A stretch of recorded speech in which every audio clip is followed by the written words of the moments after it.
नमस्कार। परम coaching academy में आपका स्वागत है। आज हम लोग वैदिक सभ्यता के अंतर्गत सामवेद, यजुर्वेद और अथर्ववेद के बारे में पढ़ेंगे।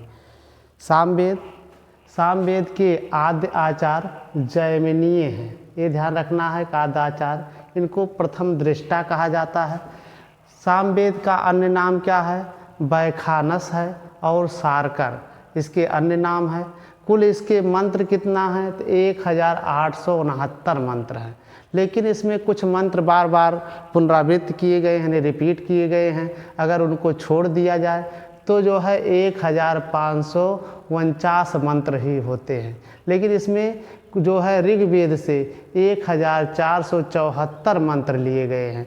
कहने का मतलब ये है कि सामवेद के मूल मंत्र बहुत ही कम हैं। कुल जो है इसमें ऋग्वेद से ज़्यादा मंत्र लिए गए हैं, लेकिन कुछ जो आचार्य हैं, जैसे आचार्य बलदेव उपाध्याय मानते हैं कि जो है सामवेद में 1875 मंत्र हैं, जिसमें से ऋग्वेद में 1504 मंत्र लिए गए हैं। ये बलदेव उपाध्याय का मत है। हाँ, इसके बाद हम लोग पढ़ते हैं आध्येता। आध्येता का मतलब है जो सामवेद की व्याख्या करता है, उसको क्या कहते हैं? उसको उद्गाता कहते हैं। इसके पहले वाले वीडियो में हम लोग पढ़ चुके हैं कि ऋग्वेद के आध्येता को क्या कहते हैं? तो होत्र कहा जाता है। यहाँ क्या कहा जाता है? उद्गाता कहा जाता है। हाँ, इसमें सूर्य देवता को समर्पित है। ये ध्यान रखना है कि जो सामवेद है ये सूर्य देवता को समर्पित है। तो ऋग्वेद जो है उसकी शुरुआत कहाँ से होती है? अग्नि की उपासना से होती है। इसको पहले वाले वीडियो में पढ़ाया जा चुका है। जो लोग पहला वीडियो नहीं देखे हैं वो अवश्य देख लें। इसके बाद इसमें शाखाएं, पहला शाखा इसमें है कौथुम संहिता। कौथुम जो संहिता है ये गुजरात से संबंधित है, ये ध्यान रखना है। दूसरा है राणायणीय संहिता, ये महाराष्ट्र से है। तीसरी जो संहिता है वो जैमिनीय संहिता है, ये कर्नाटक से संबंधित है। जैमिनीय संहिता को तवलकार संहिता के नाम से भी जाना जाता है। इसके बाद हम लोग इसमें पढ़ेंगे सामवेद के कौन कौन से ब्राह्मण हैं, यानी ब्राह्मण ग्रंथ जो होते हैं। ब्राह्मण ग्रंथ का मतलब है जो ब्रह्म की व्याख्या यानी यज्ञ की जो व्याख्या करता है वही ब्राह्मण है। इसको पहले पढ़ाया जा चुका है। इसमें पहला ब्राह्मण ग्रंथ है सामवेद का पंचविश। पंचविश का मतलब 5 धन 20 यानी 25। इसमें कुल 25 अध्याय हैं, इसलिए इसको पंचविश कहा जाता है। और इसको और भी नाम है, अन्य नाम में क्या क्या है? इसको तांडव ब्राह्मण भी कहा जाता है, महाब्राह्मण भी कहा जाता है और प्रौढ़ ब्राह्मण भी कहा जाता है। यानी पंचविश के कौन कौन से नाम हैं? तांडव ब्राह्मण, महाब्राह्मण और प्रौढ़ ब्राह्मण कहा जाता है। हाँ, पंचविश ब्राह्मण में क्या उल्लेख मिलता है? पंचविश ब्राह्मण में इंद्र को जो है वर्णों की उत्पत्तिकर्ता के रूप में बताया गया है। जो वर्ण हैं वो उनकी उत्पत्तिकर्ता ब्राह्मण, क्षत्रिय, वैश्य, शूद्र, ठीक है ना, इसको इंद्र को बताया गया है। दूसरा जो ब्राह्मण ग्रंथ है इसका नाम है षड्विश। षड्विश माने होता है 6 धन 20 यानी 26। यानी कहने का मतलब है जो पंचविश ब्राह्मण है उसी का ये क्या है? ये परिशिष्ट है, अपेंडिक्स है। षड्विश ब्राह्मण को अद्भुत ब्राह्मण भी कहा जाता है। और इसमें क्या क्या चीज़ें मिलती हैं? इसमें जादू टोना से संबंधित, भूकंप से संबंधित और अकाल का निदान बताया गया है कि जादू टोना से कैसे निदान प्राप्त किया जाए, भूकंप से कैसे निदान प्राप्त किया जाए, या अकाल आ जाता है तो उससे कैसे निदान प्राप्त किया जाए। ये वर्णन आपके जो है षड्विश ब्राह्मण में मिलता है। तीसरे ब्राह्मण ग्रंथ का नाम है जैमिनीय ब्राह्मण। जैमिनीय ब्राह्मण, इसमें देखिए एक अनुष्टुप छंद मिलता है। अनुष्टुप छंद को क्या बताया गया है? गायत्री छंद की माता बताई गई है। गायत्री छंद का उल्लेख आपको इसके पहले बताया गया है, ऋग्वेद के 3रे मंडल में है, विश्वामित्र के द्वारा उसको रचा गया है। इसके पहले पढ़ाया गया, किस लिए बताया गया है? अनार्यों को आर्य बनाने के उद्देश्य से, ठीक है ना। गायत्री का है, यहाँ जो है अनुष्टुप छंद को गायत्री छंद की माता कहा गया है। फिर इसमें जैमिनीय ब्राह्मण में क्या वर्णन मिलता है? दधीच कथा का वर्णन मिलता है। दधीच कथा, ये दधीच ऋषि थे, जो है ऋषि अथर्वण के पुत्र थे। इनकी माँ का नाम शांति था। इन्होंने जो है अपने शरीर को त्याग दिया था, किस उद्देश्य से? जो है देश की रक्षा के लिए, संसार की रक्षा के लिए जब असुर और जो है देवताओं में युद्ध हो रहा था, देवता पराजित हो रहे थे, तो देवताओं ने इनसे अनुनय भी नहीं किया, इन्होंने अपने प्राण त्याग दिए और उसी हड्डी से वज्र बनाया गया जिससे असुरों का विनाश किया गया। ये दधीच कथा में है। और दधीच कथा का वर्णन किस में मिलता है? तो जैमिनीय में मिलता है, ये ध्यान रखना है। और ओम के महत्व को बताया गया है, यानी ओम की उपासना ही ब्रह्म की उपासना बताई गई है। कहाँ बताई गई है? जैमिनीय ब्राह्मण में बताई गई है। ब्राह्मण ग्रंथों के बाद हम लोग आरण्यक ग्रंथ को पढ़ते हैं। आरण्यक ग्रंथ में छांदोग्य आरण्यक और जैमिनीय आरण्यक, एक चीज़ ध्यान रखना है कि एक ही नाम से, जैसे यहाँ छांदोग्य आरण्यक है, छांदोग्य उपनिषद है, जैमिनीय आरण्यक है, जैमिनीय उपनिषद है। जैसे हम लोग ऋग्वेद में पढ़ रहे थे आयतरेक और कौशितकी। आयतरेक जो है ब्राह्मण ग्रंथ है, कौशितकी ब्राह्मण ग्रंथ है, उसी के नाम से आरण्यक भी है, उसी के नाम से उपनिषद भी है। यानी दो नाम याद कर लोगे तो आरण्यक ग्रंथ भी याद हो जाएगा और उपनिषद ग्रंथ भी याद हो जाएगा। इसके बाद उपनिषद में क्या क्या चीज़ें मिलती हैं? कहने का मतलब है लास्ट में लिखे जाते छांदोग्य उपनिषद। छांदोग्य उपनिषद जो है ये सबसे प्राचीन उपनिषद है, ये चीज़ ध्यान रखना है। इसको तंड नाम कहा गया है। इसका एक अन्य नाम क्या है? तंड नाम है। इसमें कौन कौन सी बातें मिलती हैं इसको हम लोग पढ़ेंगे। इसमें वर्णित बातें हैं देवकी नंदन कृष्ण का वर्णन है। एक चीज़ ध्यान रखना है कि कृष्ण का सबसे पहले जो उल्लेख मिलता है वो ऋग्वेद में मिलता है, लेकिन यहाँ पर छांदोग्य उपनिषद में देवकी नंदन कृष्ण का उल्लेख मिलता है। फिर इसमें क्या मिलता है? उद्दालक आरोढ़ी और श्वेत केतु संवाद मिलता है। ये संवाद शैली में है, बातचीत इसमें है, शास्त्रार्थ मिलता है। और सबसे पहले इसी में मिलता है अहिंसा का उल्लेख, यानी अहिंसा का उल्लेख सर्वप्रथम जो है छांदोग्य उपनिषद में मिलता है। और क्या मिलता है? पुनर्जन्म की बात कही गई है। इसके बाद आता है केन उपनिषद। केन उपनिषद में उमा हेमवती आख्यान मिलता है और इंद्र उमा संवाद का वर्णन जो है ये केन उपनिषद में मिलता है। ये चीज़ ध्यान रखना है। हाँ, सामवेद में यहाँ से संगीत की शुरुआत मानी गई है। ये पद्य शैली में लिखा गया है। सारे गामा पा धा नी सा जो आप पढ़ते हैं वो सामवेद से ही लिया गया है, सामवेद में वर्णन है। ये चीज़ ध्यान रखना है। अब इसके बाद हम लोग यजुर्वेद को पढ़ते हैं। यजुर्वेद का उद्भव किससे हुआ है? वायु से हुआ है। यानी क्या क्या ध्यान रखना है? ऋग्वेद का उद्भव यानी शुरुआत किससे मानी जाती है? तो अग्नि की उपासना से। और आपको सामवेद की उपासना किससे मानी गई है? सूर्य से मानी गई है। यजुर्वेद में किससे माना गया है? वायु से माना गया है। इसमें जो है इसको गतिवेद या कर्म वेद के नाम से भी जाना जाता है। इसको गतिवेद या कर्म वेद भी कहा जाता है। इसकी शाखाएं कौन कौन सी हैं? इसमें शाखाएं हैं शुक्ल यजुर्वेद और कृष्ण यजुर्वेद। ठीक है ना? शुक्ल यजुर्वेद की दो शाखाएं हो जाती हैं। एक इसमें कर्ण शाखा हो जाती है, दूसरी जो है मध्यादिनी शाखा हो जाती है। और कृष्ण यजुर्वेद में कठ, कपिष्ठल, मैत्रेयी और तैत्रेयी ये चार शाखाएं होती। कहने का मतलब है शुक्ल यजुर्वेद की दो शाखाएं हैं, कठ और मध्यादिनी, और जो है कर्ण और मध्यादिनी, और इसमें जो है चार शाखाएं हो जाती हैं। इसके संप्रदाय को देखते हैं। यजुर्वेद के कौन कौन से संप्रदाय हैं? दो शाखाएं और दो संप्रदाय। ये ध्यान रखना है कि दो शाखा है और दो संप्रदाय है। पहला है आदित्य संप्रदाय, आदित्य संप्रदाय, दूसरा ब्रह्म संप्रदाय। ये चीज़ ध्यान रखना है कि आदित्य संप्रदाय का संबंध जो है ये शुक्ल यजुर्वेद से है। आदित्य का मतलब सूर्य होता है, कैसे याद करना है? आदित्य का मतलब सूर्य से होता है। ठीक है ना? शुक्ल भी में क्या होता है? उजाला का पक्ष रहता है। तो इसमें ध्यान रखना है कि आदित्य संप्रदाय किससे संबंधित है? शुक्ल यजुर्वेद से। कहने का मतलब है शुक्ल यजुर्वेद का प्रतिनिधि संप्रदाय जो है आदित्य संप्रदाय है। दूसरा क्या ध्यान रखना है? कृष्ण यजुर्वेद। कृष्ण यजुर्वेद का संप्रदाय कौन सा माना गया है? ब्रह्म संप्रदाय को माना गया है। यानी कृष्ण यजुर्वेद का प्रतिनिधि जो है ब्रह्म संप्रदाय है। अब देखो इसमें शुक्ल यजुर्वेद को जो है वाजसनेयी संहिता भी कहा जाता है, वाजसनेयी संहिता भी कहा जाता है। और इसमें जो है शुक्ल यजुर्वेद का जो 40वां, यानी कहने का मतलब है कुल उसमें 40 अध्याय है। और अंतिम अध्याय को क्या कहा जाता है? ईशोपनिषद कहा जाता है। ये ध्यान रखना है। इसमें कौन कौन से ब्राह्मण ग्रंथ हैं? ब्राह्मण ग्रंथ में पहला है शतपथ ब्राह्मण, बहुत ही इम्पॉर्टेंट है, बहुत सी बातें इसमें उल्लिखित हैं।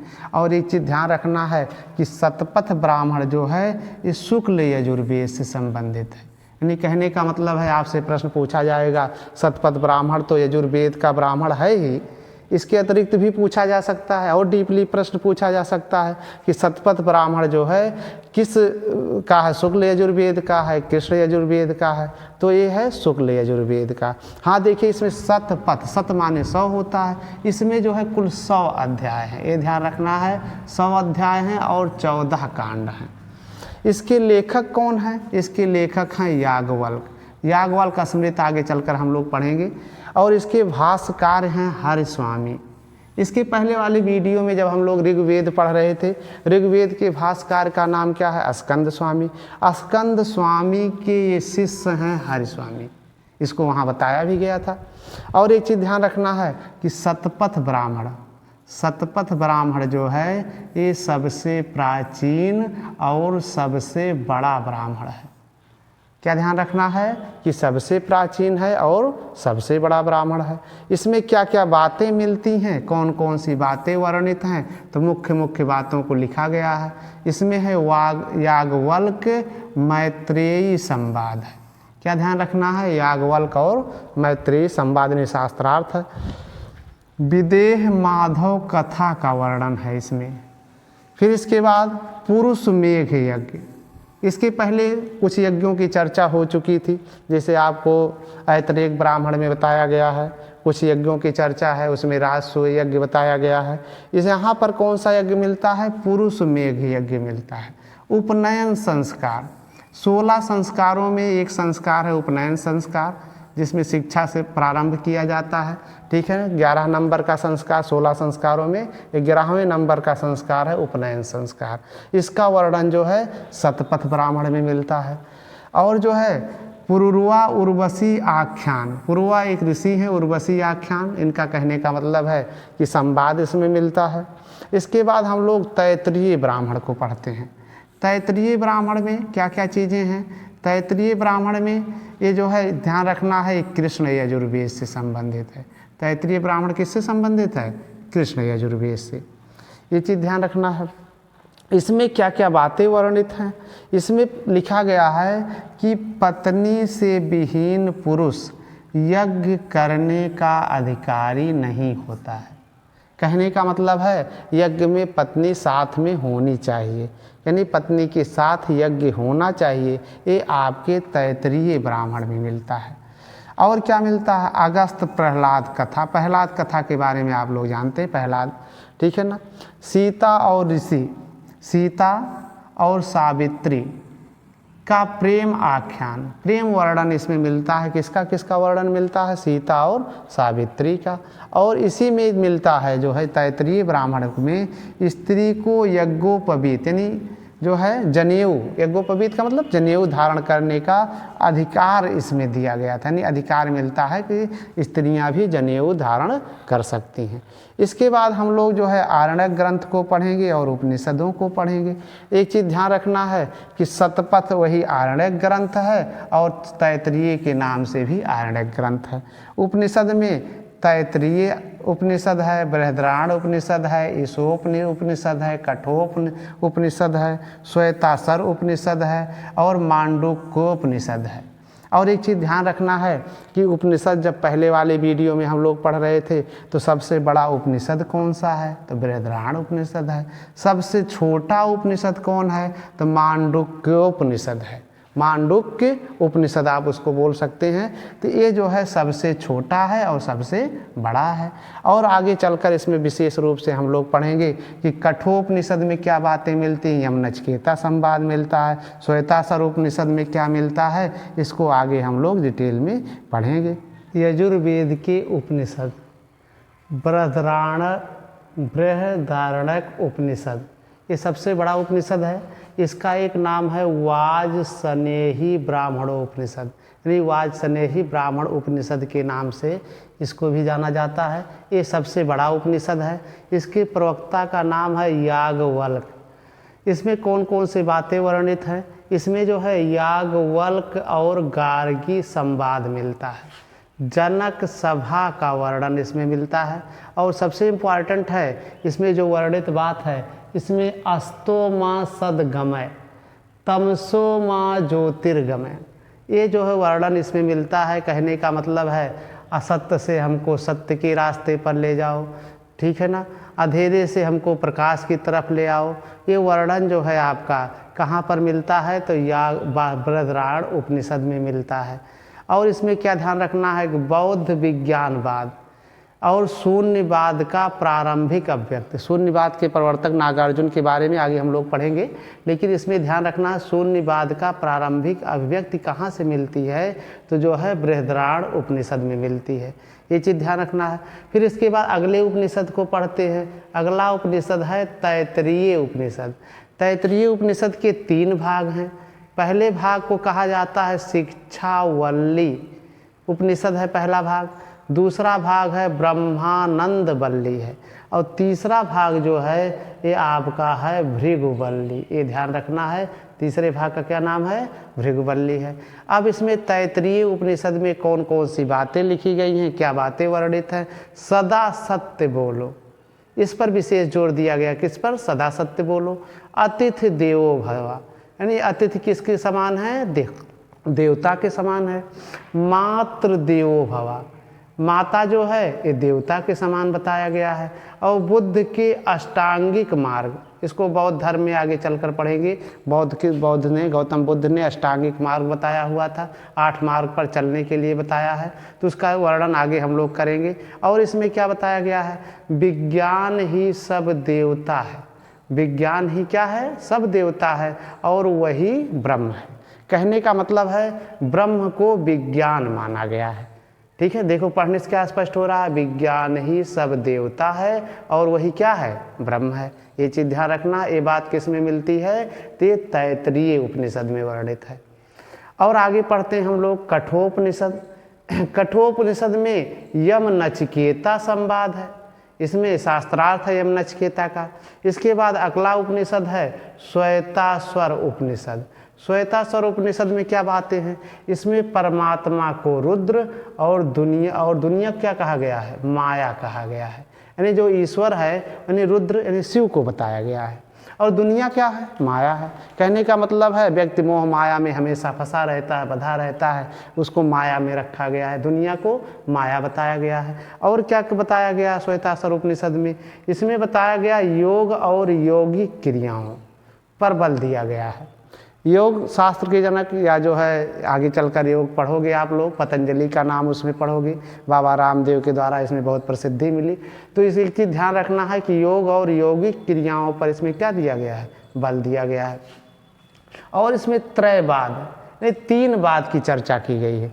पहला क्या है? ईश्वर है, दूसरा क्या है? जीव है, तीसरा प्रकृति है। ये त्रयवाद की चर्चा किस में मिलती है? श्वेताश्वर उपनिषद में मिलती है। इसके बाद हम लोग पढ़ेंगे अथर्ववेद के बारे में।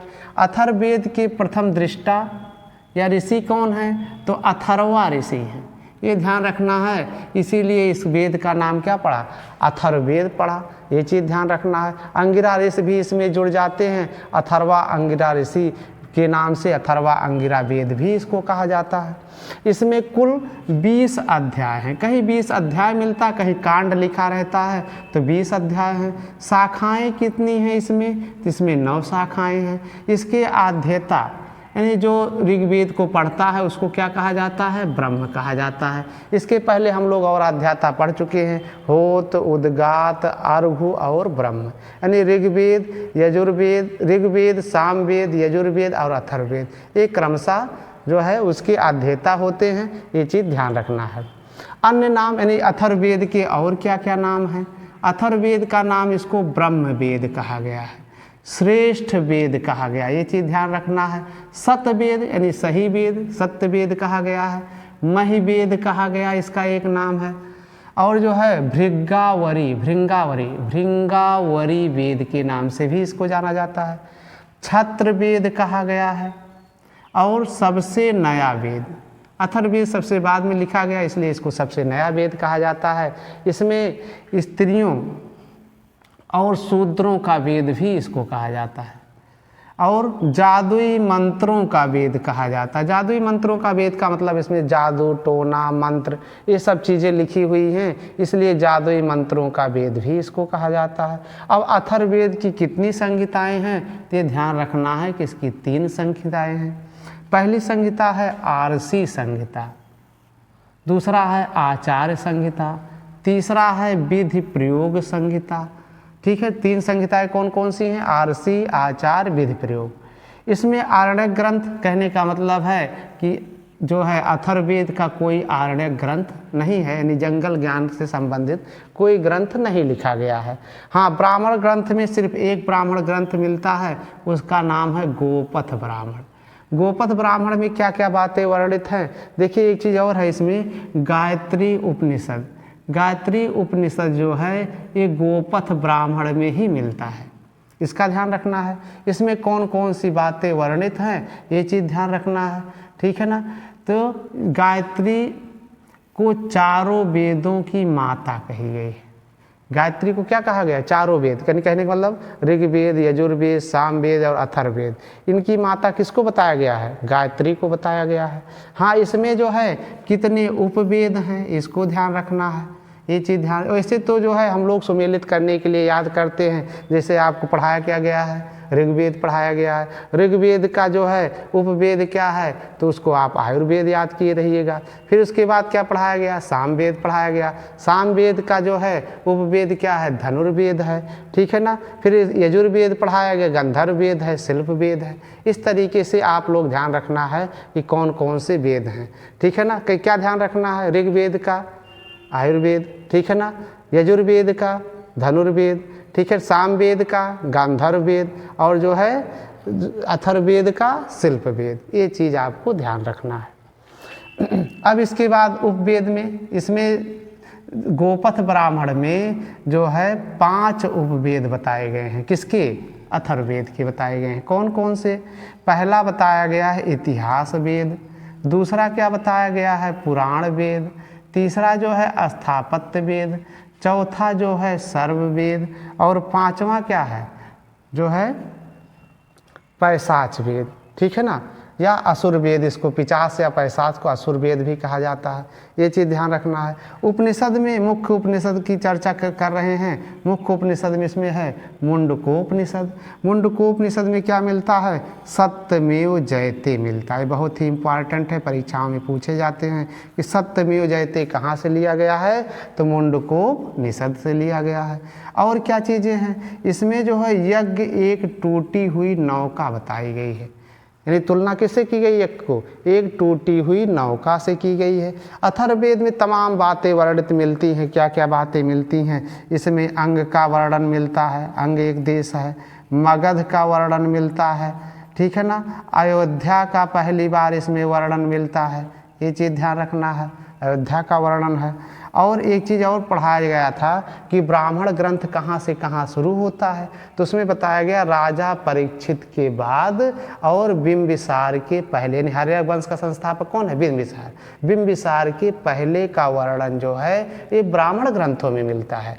तो ये चीज़ ध्यान रखना है कि राजा परीक्षित का सबसे पहले उल्लेख किस में मिलता है? अथर्ववेद में मिलता है। राजा परीक्षित क्या है? राजा परीक्षित को मृत्युलोक का देवता कहा गया है। तो बहुत सी बातें अथर्ववेद में वर्णित है, जादू टोना से संबंधित वेद है, ये चीज़ ध्यान रखना है। हाँ, उपवेद में क्या क्या ध्यान रखना? आयुर्वेद, धनुर्वेद, गंधर्ववेद, शिल्पवेद। क्रमशः जो है ऋग्वेद, यजुर्वेद, सामवेद और अथर्ववेद के क्या हैं? उपवेद हैं। ये चीज़ आपको ध्यान रखना है। इसके आज बस इतना ही। धन्यवाद।